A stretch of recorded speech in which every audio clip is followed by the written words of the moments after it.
My 6 legs were shaking before I even reached the chamber doors. I had run faster than I ever ran in my long life, faster than my old body was built to move, and the scrolls under my arms kept slipping out of my grip. My name is Kalen Vaughn. I am the keeper of records for the Galactic Council, and I have been the quiet historian in the back of the room for over 200 years. Nobody ever calls for me in a panic. Nobody ever waits for me to speak. Until that morning. Until the alarm sounded across every wall of the Hall of Stars, and a voice told me to come to the council chamber at once. The Krellian hegemony, the cruelest empire in the known galaxy, had just declared a new target for invasion. A small blue planet in a quiet system on the outer edge of the map. A world we had sealed away. A world we had pretended did not exist. The humans of Earth. I had been the junior worker who filed that report. I had been the one who stamped the seal myself. And I knew with a cold weight in my chest that the Krellians had no idea what they had just done. The chamber doors slid open, and the cold light of the hollow display hit my face.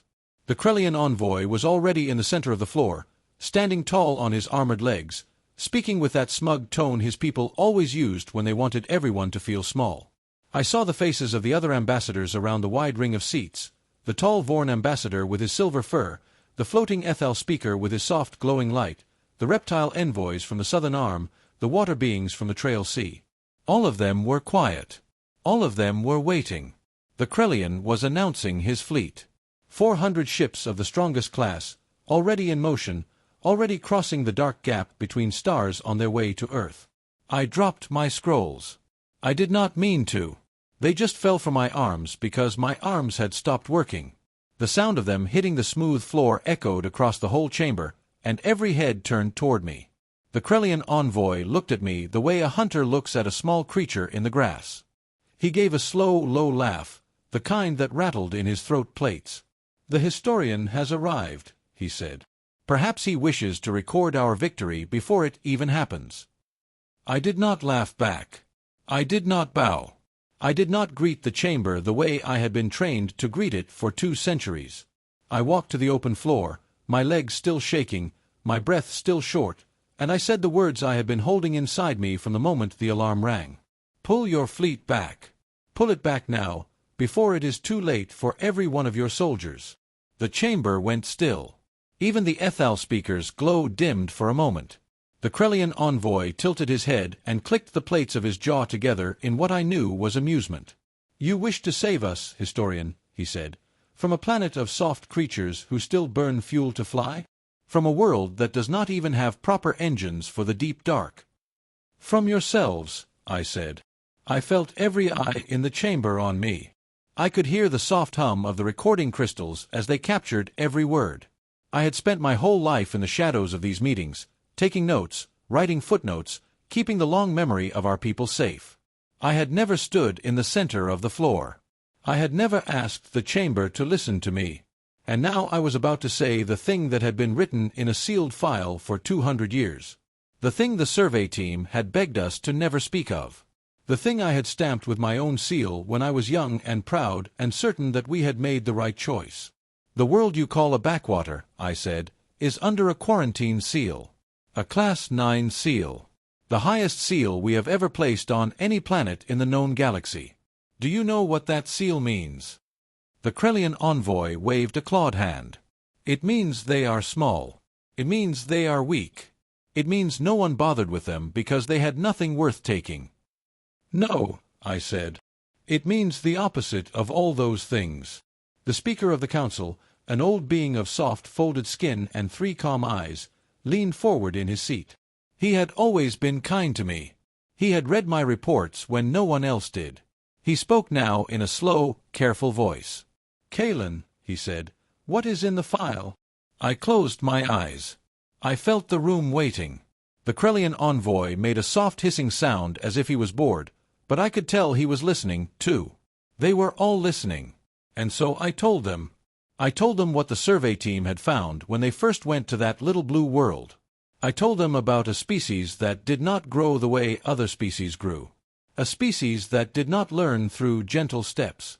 A species that learned through hardship, through struggle, through the long, brutal climb out of caves and forests, and never, not once, did they stop climbing. Other races, I said, had small wars at the dawn of their history, and then they grew out of them. They became wise. They became calm. They built peace into the bones of their cultures, and they moved forward together. Humans were different. Humans had been climbing for thousands of years, and every step they climbed, they made better tools. Every tool they made, they used to climb higher. And the tools they made best, the tools they were most proud of, the tools they spent the most time and money and care on, were the tools that helped them win against each other. They have a special word for the worst parts of their own history, I told the chamber. They call them their finest hours. They build statues to people who fell in the great struggles of their past. They write songs. They make moving pictures that last for hours. They teach their young the names of leaders who came before, leaders who held the line, leaders who refused to bend. They do not see their hard past as a stain. They see it as a story. And every human child grows up hearing that story and learning the lesson at the heart of it. I opened my eyes. The chamber was silent. The lesson, I said, is that you do not bow. The lesson is that when someone comes for your home, you stand. You stand and you fight. And if you fall, the next one stands, and the next one after that, and the next one after that, until the thing that came for your home is gone. Or you are gone. There is no third path in the human mind. There has never been one. I paused, letting the weight of my words settle. 200 years ago, the survey team came back to this very chamber, and they begged us to seal that world away. Not because the humans were too weak to know we existed. Because they were too dangerous to invite. The Vorn ambassador let out a soft hum of disbelief. Surely, he said, you are exaggerating, historian. They have no deep space engines. They have no plasma shields. They have weapons made of metal and chemical fire. What can such a people do against 400 Krellian ships? I turned to him slowly. I do not know, I said. And that is what makes me afraid. The Krellian envoy laughed again, but this time the laugh sounded a little less certain than before. He looked at the hollow display at the center of the chamber, where a slow, soft map showed the path of his fleet through the dark. The little blue marker that meant Earth was still very far away, but it was getting closer with every passing minute. He puffed out the plates of his chest and turned back to the council. Honored speakers, he said, I came here as a courtesy. The hegemony does not need your permission to expand. We have chosen this world, and we will take it. In 6 of your hours, my fleet will arrive in their sky. In 7 hours, the work will be done. In 8 hours, the new slaves will be on their way to our markets. I tell you all this so that when you hear of our victory tomorrow, you will not be surprised. He turned to leave. He took 2 steps, and the Speaker of the Council raised a soft, folded hand. Stay, the Speaker said. Stay and watch with us, envoy. If your victory is so certain, you will lose nothing by watching it together with the rest of us. And if the historian is right, perhaps you will learn something that will save the lives of the soldiers you have not yet thrown away. The Krellian envoy did not like that. I could see it in the way his jaw plates clicked, but he could not refuse the speaker in front of the whole chamber, not without losing face. And so he gave a stiff nod and walked back to the center of the floor. He stood there with his arms crossed, glaring at the hollow display, waiting for his triumph to begin. I walked to my old seat in the back of the chamber and lowered myself into it slowly. My legs were still shaking. My hands were cold. I looked up at the hollow display and watched the little blue marker of Earth and the cluster of red marks that meant the Krellian fleet, drifting through the dark on a course that could no longer be changed. I thought of the survey team's final note. I had read it 1,000 times in my long career. I had read it so many times that I knew every word by heart. The last line of that note had haunted me for 200 years. And now, sitting in that quiet chamber with the eyes of every species in the known galaxy fixed on the slow path of those red marks, I heard the line again in my mind. Do not isolate them. Isolation will only delay the moment when they reach us. And when they reach us, we will want to have been their friends. We had not listened. We had sealed them away anyway. We had told ourselves it was for their safety. We had told ourselves it was for ours. And now, on this quiet morning, after 2 centuries of careful silence, the silence was about to break. The Krellian envoy laughed again, soft and slow, sure of his victory. I closed all four of my eyes and prayed to the old gods of my people that I was wrong. I knew in the bottom of my heart that I was not. In 6 hours, we would all find out together. Every species in the chamber, every leader at the table, the whole watching galaxy, we would all find out together what the humans of Earth had been doing in their long, quiet centuries while we pretended they were not there. The holo display ticked down. 5 hours and 59 minutes. The waiting began. The chamber did not empty. That was the first sign that something had changed. In all my long years as keeper of records, I had watched ambassadors slip away from long sessions to eat, to rest, to send word back to their home worlds. The chamber was never full for more than an hour at a time. But on this morning, no one moved. The Vorn ambassador sat in his tall seat with his silver fur smoothed flat against his shoulders, his eyes fixed on the holo display. The Ethal speaker floated in place, his soft glow dimmed to a low pulse. The reptile envoys from the southern arm coiled their long necks together and whispered in their slow, hissing tongue. The water beings of the Trail Sea filled the glass tank that served as their seat and pressed their wide, soft faces against the front of it, watching the slow red marks of the Krellian fleet move across the map. No one wanted to be the one who missed it. I watched them all from my old quiet seat in the back. And I felt something strange begin to grow in my chest. It was not pride. It was something colder.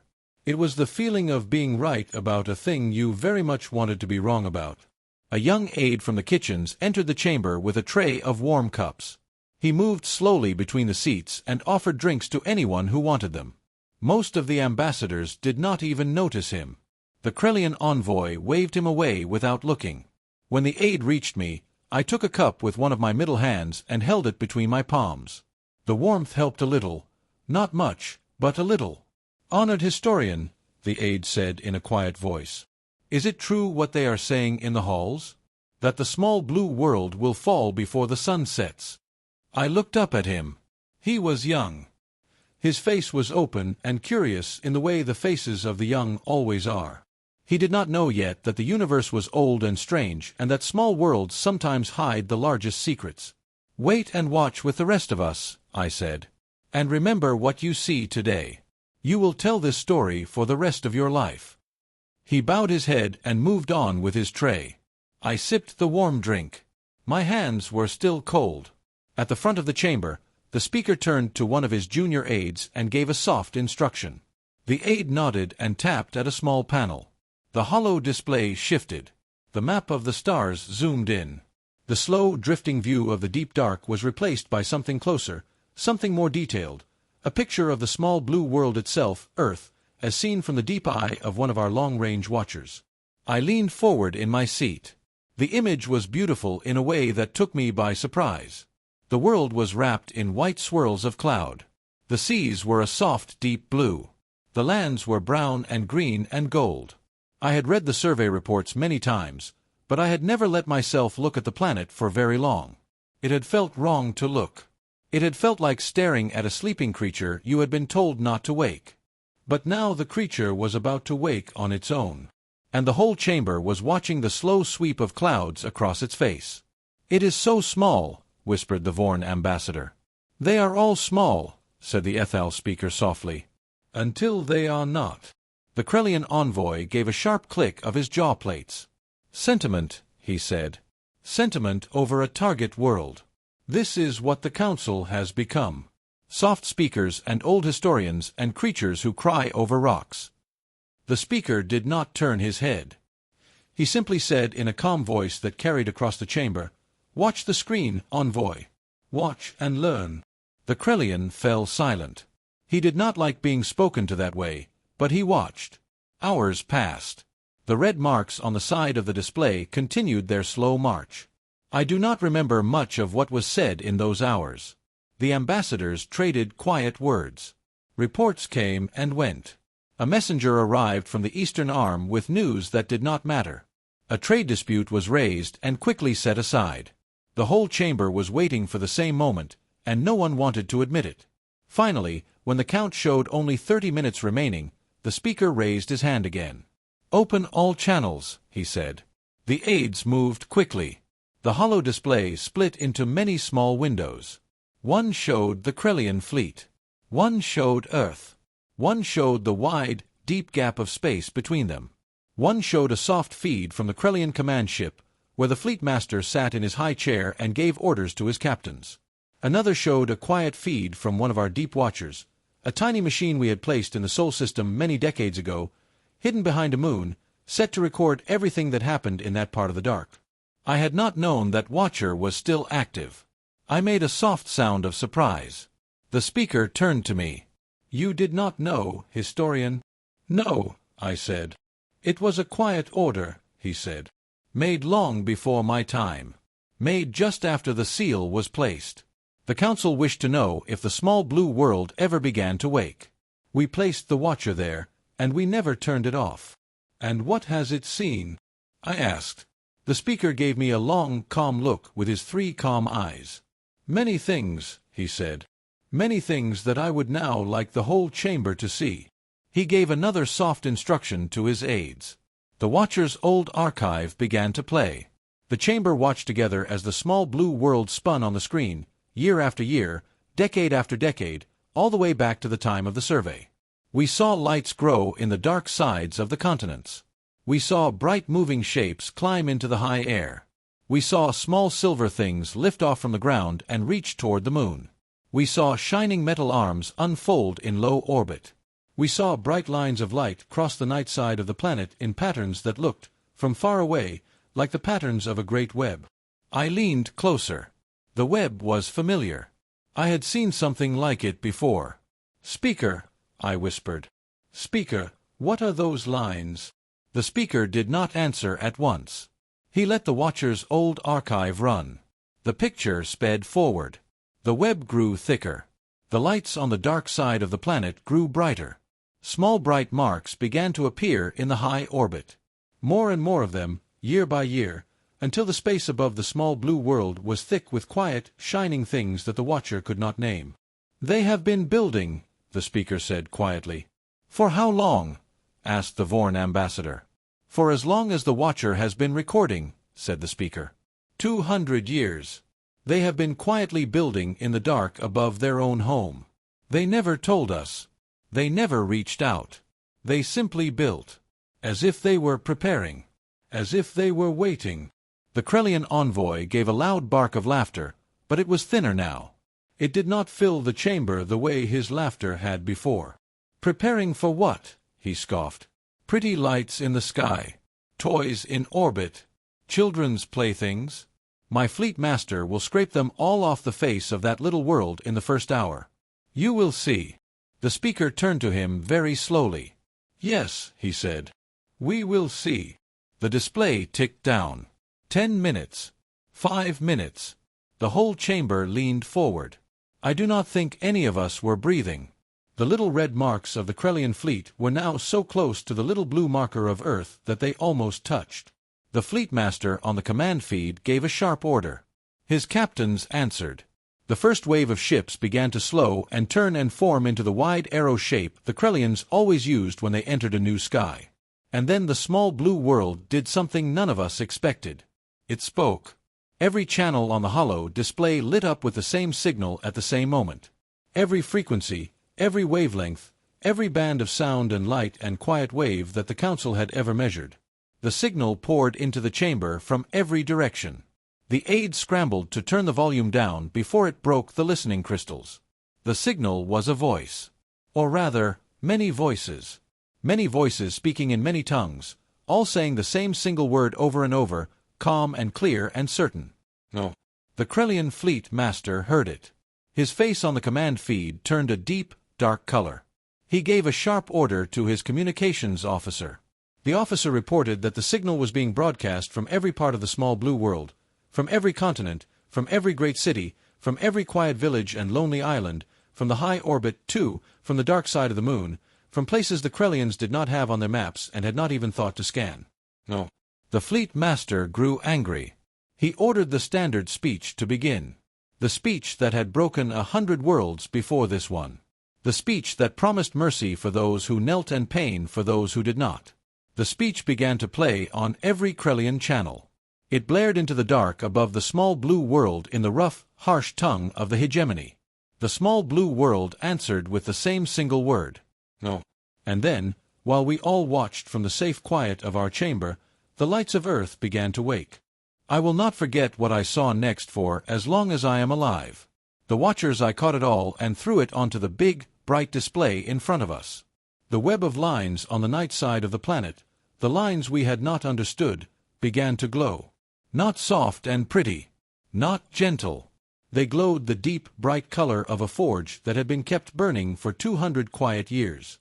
The shining things in high orbit, the small marks the watcher had counted year by year, began to move. They turned. They opened. They unfolded long, thin arms and wide curved plates and shapes that I, the keeper of records for the Galactic Council, had no name for. The dark side of the moon, the side the Krellians had not scanned, lit up with the same deep glow. Doors that had been hidden in the gray dust slid open. Bright things rose out of them and took position in the high, quiet space above the small blue world. The chamber gasped as one. The Krellian envoy stepped back from the hollow display. The plates of his jaw clicked together very fast. "What?" he whispered. "What is all that?" I rose from my seat. I walked slowly to the center of the floor. My legs were not shaking anymore.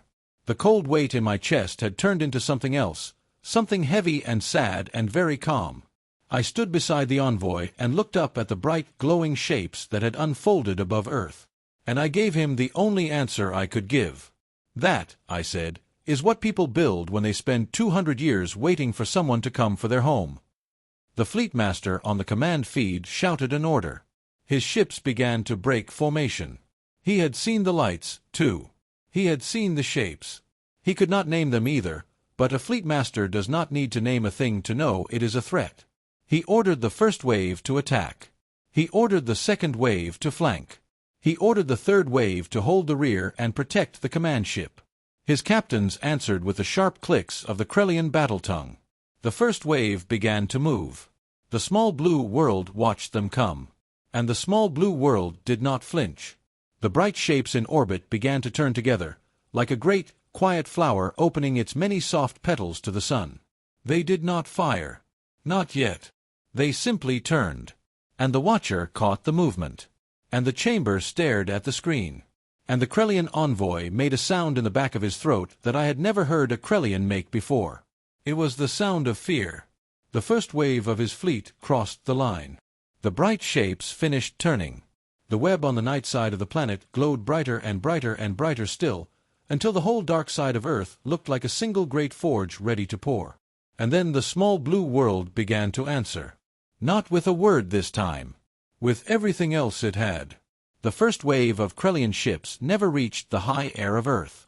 We watched it on the wide, bright screen of the chamber, and I do not think any of us could quite believe what our eyes were showing us. The bright shapes in orbit, the things that had unfolded out of the long, quiet dark, did not fire the way Council ships fired. They did not throw plasma. They did not throw beams. They did something else. Something the watcher could not name. Something the recording crystals struggled to hold. A soft, thin line of light reached out from one of the shapes, and where it touched the lead Krellian dreadnought, the dreadnought simply was no longer there. No flash. No spread of fire. No slow drift of pieces. The ship had been there, and then the ship had not been there. And the soft, thin line of light moved on, very calm, very slow, and where it touched the next ship was also no longer there. The Krellian envoy made a small sound. He put one of his clawed hands against his own chest as if he had been struck. "What?" he said. "What?" He could not finish the sentence. None of us could finish a sentence in that moment. The speaker leaned forward in his soft, folded skin, and his 3 calm eyes were very wide. The Vorn ambassador had gone still as stone. The Ethal speaker's soft glow had brightened to a sharp white pulse of alarm. The water beings of the Trail Sea were pressing themselves so hard against the front of their tank that the glass was beginning to bend. The thin line of light kept moving. The first wave of the Krellian fleet kept disappearing, one by one. Quiet. Calm. No noise. No fire. Just the soft sweep of the line, and then empty space where ships had been. The fleet master on the command feed was shouting. He was shouting in the rough, harsh tongue of the hegemony, and his voice cracked at the edges of every word. He ordered the second wave to flank. He ordered the third wave to hold. He ordered the screens to be raised, the shields to be put to full, the gun crews to fire at will into the bright shapes in orbit. The second wave broke formation and tried to swing wide around the planet, to come at the bright shapes from the side. The Watcher caught this, too. The Watcher caught everything. The small blue world had been waiting for the flanking move. The bright shapes in orbit turned together, like the petals of the great, quiet flower I had seen before. And they faced the second wave as if they had known it was coming. Because they had known. Because, of course, they had known. The humans of Earth had spent 200 years thinking about this morning. They had spent 200 years thinking about every single move a hostile fleet might make above their home. They had built their bright shapes and their hidden moon doors and their glowing forge web with every one of those moves in mind. The second wave broke against the bright shapes the way a slow wave breaks against a stone shore. It did not even slow them down. It did not even seem to interest them. The fleet master on the command feed had stopped shouting. He was staring at his own screens with the kind of look I had only seen once before in my long career, on the face of a young captain who had been told that his entire home world had been swallowed by a stellar event in the night. The look of a being who has just learned that the floor of his life is not where he thought it was. The Krellian envoy in our chamber turned to the speaker. His armor plates were trembling. His voice was thin. "Stop them," he said. The speaker looked at him slowly. "Stop who, envoy?" "The humans. Stop the humans. Tell them to stop. Tell them this was a mistake. Tell them we did not know. Tell them my people did not know. Tell them." "I cannot tell them anything," the speaker said calmly. "We do not speak to them. We have not spoken to them in 200 years. That was the choice of the council. That was the seal we placed. We do not have a channel to them, envoy. We have never had one. Your fleet master is the first being from outside their world to speak to them in 2 decades, and he chose, on behalf of you, to speak the speech of the hegemony." The Krellian envoy stared at him. "Then open one now," he whispered. "There is no time," said the speaker. "And there is no need. Watch the screen." The third wave of the Krellian fleet was now in motion. The fleet master had given his last, desperate order. He had ordered the third wave to fall back to protect the command ship, to retreat into the deep dark, and run for home. He was not going to fight. He was going to run. We could see it on the command feed. We could see the third wave begin to turn slowly, the way large ships turn, swinging their great, heavy hulls around to face the way they had come. The small blue world did not let them. The Watcher caught it again. A second set of bright shapes rose from the backside of the planet, shapes that had been hidden behind the curve of Earth, waiting in the quiet, holding their position, biding their time. They came up over the edge of the world the way a sunrise comes up over a mountain. Slow, bright, certain. The third wave of the Krellian fleet found them in its path. The third wave tried to turn again, to turn the other way, to find any path that did not have a bright shape in it. The small blue world did not let them do that either. More shapes rose from every side, from above, from below, from behind. They surrounded the Krellian fleet the way a careful net surrounds a school of fish. And they did not close in fast. They did not need to. They simply held their wide, soft pattern in the dark. And the fleet master and his captains watched their paths close, one by one. And they understood, in those long, slow moments, that the path home was no longer there. The fleet master sat down in his high chair. I had never seen a Krellian commander sit down on a feed before. It is not something they do. They stand on the bridge. They stand for the whole battle. Standing is a mark of strength among their people. To sit in the middle of a fight is to admit that the fight is over. The fleet master sat down. He sat down and he put one of his clawed hands over his face. The communications officer beside him looked at him with wide, stunned eyes and waited for an order. The order did not come. A soft, new signal began to play on every channel. It was a single voice this time. A human voice. A woman's voice. Calm and clear and kind in a way that somehow made my back plates crawl. Because kindness is a very strange thing to hear from someone who has just shown you what she can do. "This is Earth," she said. "We see your command ship. We see your remaining vessels. We see your fleet master. We have been listening to your orders since you entered our system, and we understand the language of the hegemony very well. We have been listening to the hegemony for a long time. The chamber held its breath. You may stand down, she said. Or you may continue. We will not ask twice. The fleet master did not lift his hand from his face. The communications officer waited. The captains of the remaining ships waited. The Krellian envoy in our chamber was almost bent double now, his armored knees touching the floor of the chamber, his head down, his breath coming in short, sharp bursts. The fleet master spoke without lifting his head. His voice was very small. Stand down, he said. All ships, stand down. Weapons cold. Engines low. Stand down. The order went out. The remaining Krellian ships in the wide, quiet net of bright shapes began to slow. Their gun ports closed. Their engines dimmed. Their shields powered down. They drifted. They became, in the space of a single breath, a fleet of cold, quiet boxes hanging in the dark above a small blue world. The Krellian envoy in our chamber made a sound that was not quite a word. The speaker turned to him very calmly. Envoy, he said, I believe your invasion is over. The envoy did not answer. The soft, kind voice on the channel continued. Fleet Master, you and your crews will be received with care. Your ships will be examined and held. Your soldiers will be given food and water and a safe place to rest. No one will be harmed. We do not act the way you act. We do not break our prisoners. We do not sell them. We simply hold them. And we will return them to your people when we and your people have spoken about what happens next. The Vorn ambassador made a small sound of surprise. She speaks of mercy, he whispered. She speaks of mercy with a fleet at her back, said the Ethal speaker softly. Which is, I think, the only kind of mercy that travels well across the dark. I sat back in my seat. My middle hands were trembling. My mind was racing. I had spent my whole long life writing the history of the known galaxy. And I knew, with the cold, certain weight of a historian who has just watched a new chapter begin, that everything we thought we knew about the small blue world was wrong. Not a little wrong.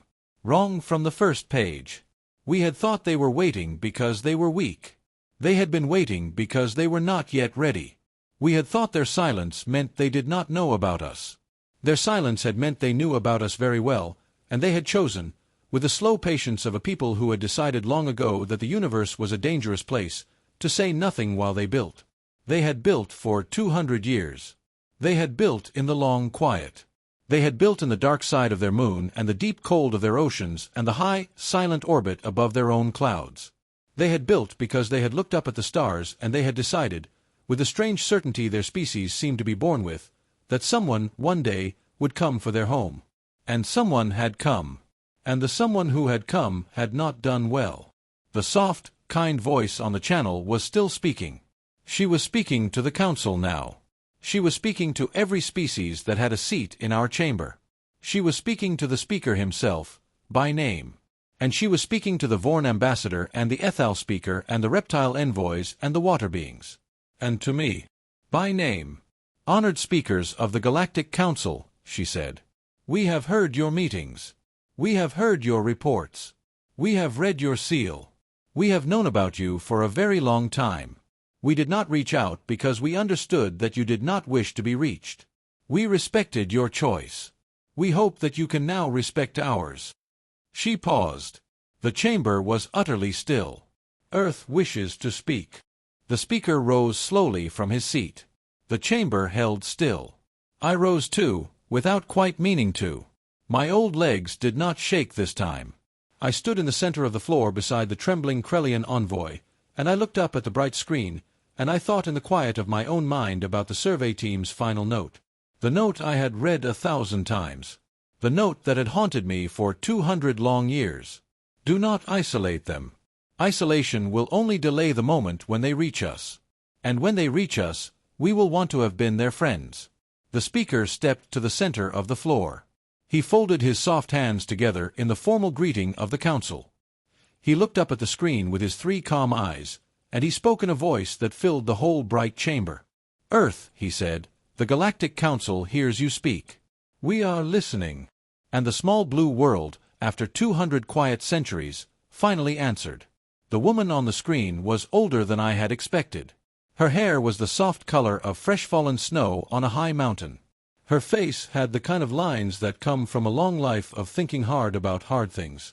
She held a small white cup in one of her hands, and she lifted it once to her lips and took a slow, careful sip before she spoke. The whole chamber watched her sip the drink. The whole chamber watched the small white cup come down again and rest in her steady hand. The whole chamber waited. "My name is Helen Bishop," she said.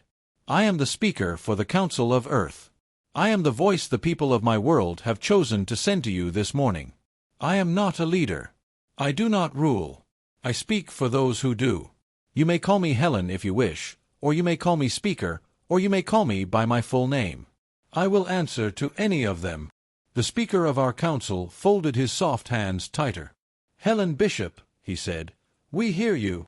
I am the Speaker of the Galactic Council. You may call me Speaker, or you may call me Orin, which is the short form of my name. I will answer to either."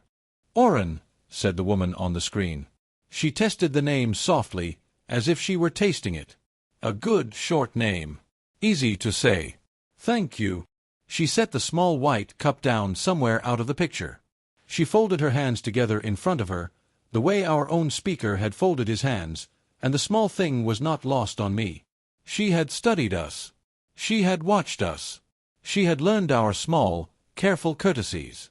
She was greeting our speaker in the way our speaker would have wanted to be greeted. And she was doing it on her first day, on her first call, on the very first words that had passed between Earth and the Council in 200 long years. I made a small, soft note in the corner of my mind. The humans of Earth pay attention. They pay close attention. They do not waste a chance to show that they have been listening. "Helen Bishop," said our speaker, "we have many questions." "I'm sure you do," she said. "May we ask them?" "You may. I will answer the ones I can. I may not answer all of them.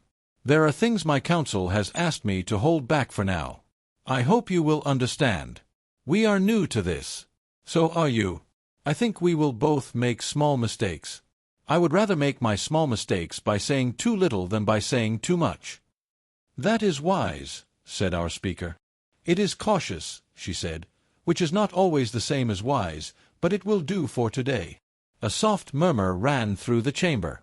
The Ethal speaker dimmed his glow in the way his people did when they were thinking hard. The Vorn ambassador leaned forward in his tall seat. The water beings of the Trail Sea pressed against the front of their tank again, their wide, soft faces calm and curious. Even the Krellian envoy had lifted his head a little. He was watching the woman on the screen with a look I could not quite read. He had stopped trembling. He was not standing again. He was kneeling still on the floor of the chamber with his armored hands folded on his lap, watching the human speaker with the careful blank face of a being who is trying very hard to learn the shape of the room he has just fallen into. Our speaker began with the question I had been hoping he would ask first. "Helen Bishop," he said, "how long have you known about us?" The woman did not look away. "We have known about you for 212 of our years." The first signal we caught was a short broadcast from a small council scout ship that passed close to our system without slowing. We were not advanced enough then to understand what we had caught. We knew only that we had caught something. We saved it. We listened to it. We listened to it for many decades. We taught ourselves to break the sound of it into pieces, and then to put those pieces back together. We taught ourselves the first words of your speech that way. By listening. By listening for a long time. "And after that," said our speaker, "after that, we built better ears. We built bigger ears. We built so many ears we could no longer count them all. We pointed them at the stars, and we listened. We caught more signals, many more, from many different species. From your chambers. From your trade routes. From your border patrols. From your quiet meetings. We listened to it all. We did not understand all of it, of course. We did not have the keys. But we understood enough. We understood that there was a council. We understood that there was a hegemony. We understood that the council did not wish to speak with us. We understood why." She paused. Her eyes were steady. "We understood that we frightened your survey team," she said softly. "We are sorry about that. We did not mean to. We were not trying to." A long quiet fell over the chamber. I felt the words sink into the soft, folded skin of my own back plates. We were not trying to. The humans had not been trying to frighten anyone. They had simply been being themselves. And being themselves had been enough. Our speaker bowed his head a little. "Helen Bishop," he said, "why did you not reach out to us once you had heard us? Once you had understood our speech? Why did you not call across the dark and ask to speak?" She did not answer at once. She turned and looked at someone outside the picture, someone we could not see, and she gave a small, soft nod, the kind of nod a leader gives when she has asked for permission to share a thing she might otherwise have kept. Then she turned back to the screen. "Because we knew you had sealed us," she said. "Because we knew that you had made the choice on purpose. Because we are a people who have learned the hard way that when someone has decided not to speak with you, the answer is not to shout louder. The answer is to wait, and to grow, and to make yourself into the kind of neighbor they might one day wish to know." Her voice grew softer, but no less clear. "We did not want to be the loud cousin who pounds on the door of the quiet house. We wanted to be the patient one who tends his own garden until the day the quiet house comes out on its own. We waited. We tended. We grew. And we built, because we had read enough of your reports to know that not everyone in the wide dark would honor your seal forever. We knew, in our slow, careful way, that one day someone like the hegemony would come knocking. And we wanted very much to be ready when they did." The Krellian envoy made a soft sound on the floor of the chamber. I could not tell if it was a sound of shame or a sound of fear. It did not matter. The woman on the screen did not look at him. She did not need to. "You were ready," said our speaker. "We were ready," she said. "We were not happy to be ready. We did not wish to be ready. We would have been gladder, far gladder, to spend the last 200 years learning your songs and your sciences and your stories. But the world we were born into is not the world we wished for. It is the world we have. And so we built. And we waited. And we hoped. And we are very glad that on the day someone came for our home was not undefended." "And what now?" said our speaker softly. She picked up the small white cup again. She took another slow sip. She set it down. She folded her hands. "Now," she said, "Earth wishes to apply for membership in the Galactic Council." The chamber erupted. I had never heard the chamber make a sound like the one it made then. It was not a shout. It was not a cheer. It was not a wail. It was something in between all three of them, a great, rolling wave of soft cries and sharp clicks and low hums and quick whispers. A wave that broke against the high walls of the chamber and rolled back across the floor and broke again. The Vorn ambassador stood up out of his tall seat. The Ethal speaker pulsed bright and dim and bright again. The reptile envoys hissed all at once in their slow, rolling tongue. The water beings of the Trail Sea swirled inside their tank. The aides at the back of the chamber dropped their trays. The kitchen worker who had brought me my warm cup of drink stared up at the screen with his mouth wide open. The Krellian envoy bowed his head and said nothing. Our speaker raised one soft hand. The chamber slowly quieted. "Helen Bishop," he said, "membership in the council is not a small thing. There are many steps, many tests, many slow, careful checks of records and intentions and ways. We do not take new members lightly. We have not taken a new member in over 300 of your years." "I know," she said. "We have read about your tests. We have read about your checks. We are willing to take them. We will not rush you. We will not press you. We have been patient for 2 centuries. We can be patient for a little while longer. Take your tests. Make your checks. We will answer. We will help. We will be open with you. Within the small things my council has asked me to hold back for today, we will be very open." "And in the meantime," said our speaker. "In the meantime," she said, "we will be a quiet, good neighbor. We will not push outward. We will not press into the systems near us. We will not claim worlds. We will not take ships. We will hold the captured Krellian fleet in the way I told the fleetmaster, with care. And we will return the soldiers when the hegemony comes to the table to speak.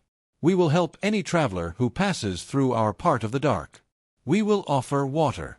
We will offer rest. We will offer kindness." She lifted the small white cup again and showed it to the screen. "This is what we drink when we have hard mornings," she said. "We have been drinking a lot of it today. You are welcome to a cup of it, Oren, any time you like. You and yours. We would be glad." Our speaker, the calm, wise leader of the Galactic Council, the being who had ruled the long sessions of our chamber for 40 of our years, who had never, in all the time I had known him, shown a flicker of strong feeling in front of the wide, watching faces of his peers, smiled. It was a small smile, a careful one. But it was real. "Thank you, Helen Bishop," he said. "We will be glad of the cup." She smiled back. "Then we will speak again," she said. "Soon. When you are ready. Take your time. We are not going anywhere. We will be here, tending our garden, waiting for the knock at the door." The picture faded. The chamber sat in silence. The Krellian envoy bowed his head lower and lower until his armored brow touched the smooth floor. He did not speak. He did not need to. The speaker turned to him slowly. "Envoy," he said, "stand up. Return to your home. Tell your hegemony what you saw today. Tell them with care. Tell them with truth. Tell them that the Council has watched the small blue world for 200 years. And on this morning, the small blue world stepped out of its long quiet and into the wide, bright life of the galaxy. Tell them that the Council will be considering Earth's request for membership. Tell them that any further move by the hegemony against Earth will be treated as a move against the Council itself. Tell them finally that the soldiers of the captured fleet are in the hands of a people whose kindness is not weakness. Tell them this very clearly, so that no one of your people is ever again confused." The envoy raised his head. He nodded once. He stood slowly on shaking, armored legs, and he turned and walked out of the chamber without another word. The doors closed behind him. The speaker turned to me. "Kalen," he said. I rose. "Speaker, open the file." "The file." "The new file," he said gently. "For Earth. The one you have been wanting to write for 200 years. I bowed my head. I felt a small, hot sting at the corners of my 4 eyes. I had been the junior worker who had stamped the seal. I had been the keeper of the silence. I had been the historian who had spent 2 centuries quietly hoping he was wrong about the small blue world. I had been wrong in some ways and right in others. And the part of me that was right was the part that had always wanted, in some quiet corner of my old heart, to one day write a new page. I went to my seat. I opened a fresh, clean scroll. I took up my old, worn pen. I wrote the first line of the new file in slow, careful letters. Earth. Class 1. Founding member of the next age. Handle with respect. I paused.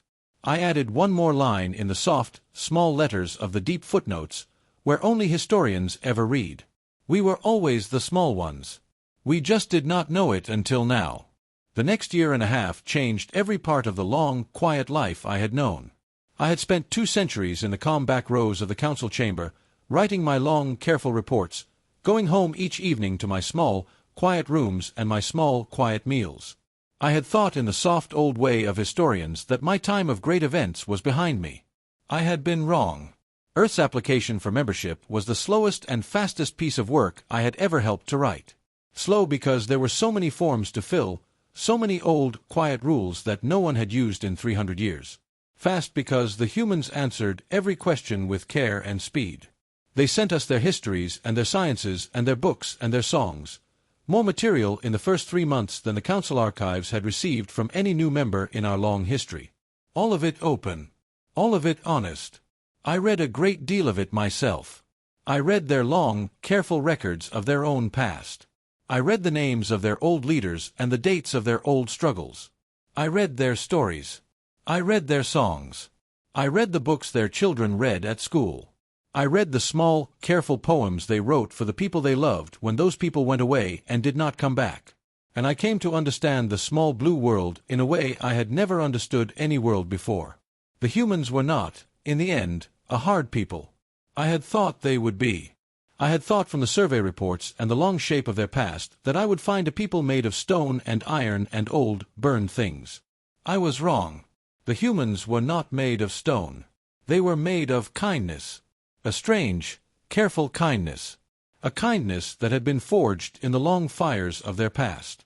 A kindness that had learned, by being broken many times, exactly how much it was worth.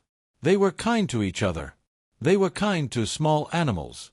They were kind to old people. They were kind to children who were not even their own. They wrote whole books about being kind. They built whole houses for the sole purpose of caring for people who had no one else to care for them. I had not expected this. I had expected an iron people. I had found a soft people who had built iron only because the world had asked them to. The iron was not who they were. The iron was what they wore when the world came knocking. Underneath the iron, when no one was knocking, when the door of the small house was quiet, they were soft. They were warm. They liked very much to be left alone to tend their gardens. They liked even more to be the kind of neighbor a passing friend would stop to share a cup of warm drink with at the door. Helen Bishop came to the council chamber in person 2 months after the call. She brought a small, careful team of human speakers and teachers and writers, 6 of them in all, and one quiet, old human soldier who never said much, but who stood at the back of every room with the calm, settled look of a being who had seen many hard mornings and was very glad that this morning was not one of them. The soldier's name was Walter Gray. He was, Helen told us softly over a cup of warm drink on her second evening with us, the oldest member of her council. He had spent his long life in the slow, careful work of keeping his people safe. He had agreed to come with her to the council chamber not because he wished to speak, but because he wished, with his own old eyes, to see the wide, bright galaxy his people had been listening to for so many quiet decades. He sat at the back of every meeting. He watched. He listened. He said almost nothing. And when he did speak, the whole room grew quiet, because his small, careful words were the kind of words that carried the weight of a long, thinking life behind them. I came to like Walter Gray very much. We did not speak often.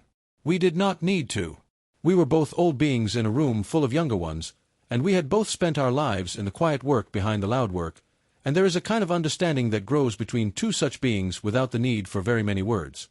I would bring him cups of warm drink at the back of the chamber during the long sessions, and he would nod to me and sip slowly and say, "Thank you, Kalen," in his low, quiet voice, and that would be enough for both of us. The tests of membership took a year. They were old, long tests made of many small, careful steps, and Earth passed every one of them with the calm, slow patience of a people who had been waiting for 2 centuries to be asked. There were a few small bumps, misunderstandings, soft, careful talks, apologies on both sides. But the humans did something that surprised us. They did not demand. They did not press. They waited. Earth was admitted to the Galactic Council on a soft, warm evening in the early spring of the 2nd year. The ceremony was small. The humans had asked for a small ceremony. Helen Bishop stood at the front of the chamber with our speaker beside her, and she spoke a few soft, careful words, and our speaker spoke a few soft, careful words back. The seal on the small blue world was lifted gently for the last time, and a new seal was placed in its stead. The new seal read, Earth. Class 1. Founding member of the next age. Handle with respect. I had written those words in my new file on the morning of the great morning. I had not known then that they would become the words of the official seal. Our speaker had read them in the deep footnotes of my file, in the soft, small letters where only historians read, and he had liked them very much. The seal was placed on a small, careful stone in the wide, bright hall of the council. The hall was full, every ambassador, every speaker, every aide, every kitchen worker, every young historian. Walter Gray stood at the back where he always stood, with his soft, quiet smile and his old, steady eyes. Helen Bishop stood at the front with her white hair and her small white cup. And she lifted the cup once to the long, bright hall and said in a clear, strong voice that carried to every corner of the room, "Thank you, friends. Thank you. We are very glad to be here." The hall lifted its many voices and answered her. A great, rolling, soft cheer that filled the high walls and rolled back across the floor and rolled forward again. And I, sitting at my old, quiet desk at the side of the room, with my old, worn pen in my middle hand and my new, fresh scroll open in front of me, wrote the last line of the long file of the 1st year. Earth has joined the Galactic Council. The long quiet is over. The next age has begun. I paused. I thought of the survey team's note. I thought of the small, careful kindness of the humans. I thought of Walter Gray's soft, quiet smile and Helen Bishop's small white cup and the slow, careful way our speaker had smiled just a little when he held the leather book of human poems in his soft, folded hands for the first time. I added one more line in the deep footnotes where only historians read. We were afraid of them once. We will never be afraid of them again. They are the kind of friends we did not know we were waiting for. May the long quiet never come back. May the warm drink at the door always be offered. May the small blue world and the wide, bright galaxy walk forward now together, hand in armored hand, into the long, bright morning of the next age. I set down my pen. I closed the file. I looked up across the wide, bright hall at the warm, soft faces of every species in the known galaxy gathered together for the first time in 300 years to welcome a new friend into the long, careful work of the Council. I saw Helen Bishop smile. I saw our speaker smile. I saw Walter Gray nod his slow, quiet nod at the back of the room. I caught the eye of the young aide from the kitchens, the one who had brought me my warm cup of drink on the morning of the great morning. He was standing wide-eyed at the side of the hall with a tray of small, bright cups in his careful young hands. He came over. He offered me a cup. I took it. "Honored historian," he said softly, "will you tell me the story one day? The whole story of how it all began?" I smiled. I lifted my cup to him. "I just did, young one," I said. "I just did."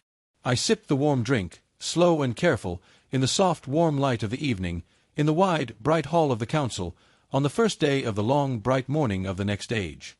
And I thought, with a soft, warm something rising in the middle of my old chest, that I was, after all my long, quiet years, very glad to have been the one who wrote it down. The young aide stood beside me, still holding his tray of cups. His name was Wren. I had learned it over the long months of waiting, though we had spoken little. Now his eyes were wide, fixed on the bright hall before us. Every species, every ambassador, every voice that had ever dismissed the small blue world was now cheering. Not because they had to, because they wanted to. "Honored historian," Wren said softly, "were you afraid?" That morning, when the alarm sounded, I sipped my drink. I thought about the question. I had been asked it before, in the quiet corners of the Council, by younger historians who had not lived through the seal. But never by a kitchen aide. Never by someone whose only work was to carry warm cups to tired beings. "Yes," I said. "I was very afraid. But you stood up anyway. You walked to the center of the floor. You spoke." "I did." "Why?" I looked out at the hall. Helen Bishop was laughing at something the Vorn ambassador had said. Walter Gray had moved from the back wall to stand beside her, his old eyes soft. Our speaker was holding the leather book of human poems in his hands, turning the pages slowly, as if each one were precious. "Because the survey team's note was wrong about one thing," I said. "They said we would want to have been their friends. But we were never their friends. We were their jailers. We sealed them away and told ourselves it was kindness. It was not." Wren was quiet. He did not argue. He was young, but he was not foolish. "When I stood up that morning," I said, "I was not being brave. I was being honest. There is a difference. Bravery is doing something hard even when you are afraid. Honesty is admitting that you were the one who made the hard thing necessary." Wren nodded slowly. "And now we are friends. Not because we deserve it. Because they offered it anyway." I looked down at my cup. The drink was warm. That is the part one did not understand until I read their books. Their poems. Their songs.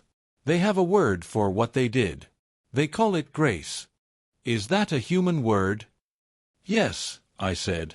"It means getting something good that you did not earn. It means someone being kind to you even when you were not kind to them. They have been giving us grace for 200 years. We just did not notice." The hall began to quiet. The speaker was raising his hand. He was about to close the ceremony. I set down my cup and picked up my pen. "Will you write it all down?" Wren asked. "The whole story, so that the ones who come after us will know." I looked at my fresh scroll. At the blank page waiting. At the long, careful work of memory that had been my whole life. I already have, I said. But I will write it again. And again. And again. Because some stories are worth telling until everyone knows them by heart. Ren smiled. He picked up his tray and walked back toward the kitchens. I watched him go, young, curious, kind. The kind of being the humans would like, I thought. The kind of being the humans would welcome at their door with a warm cup. The speaker closed the ceremony. The hall began to empty. Ambassadors filed out, talking in low, excited voices. Helen Bishop and Walter Gray walked toward the exit, side by side. At the door, Helen turned and looked back across the hall. She found me with her eyes. She raised her small white cup once more, not in a toast, just in acknowledgement. I raised my pen. She smiled. Then she was gone. I sat alone in the quiet chamber for a while. The lights dimmed. The recording crystals stopped their soft hum. The hall was empty now, but it did not feel empty. It felt full of something new. Something that had not been there before. I opened my scroll to the last page. I read what I had written. May the long quiet never come back. May the warm drink at the door always be offered. May the small blue world and the wide, bright galaxy walk forward now together, hand in armored hand, into the long, bright morning of the next age. I closed the scroll. I stood up. I walked to the door. Outside, the stars were bright. The dark between them was not empty. It never had been. It was full of waiting. Full of listening. Full of small, quiet worlds that had been watching for a very long time. I thought of the survey team's note. I thought of the seal I had stamped with my own hand. I thought of Helen Bishop's steady voice and Walter Gray's soft, quiet nod and the young kitchen aide who had asked if I was afraid. I was not afraid anymore. Not of the small blue world. Not of the wide, bright galaxy. Not of the long, careful work of writing down the truth. I walked into the starlight. The next age had begun. I was ready to write it.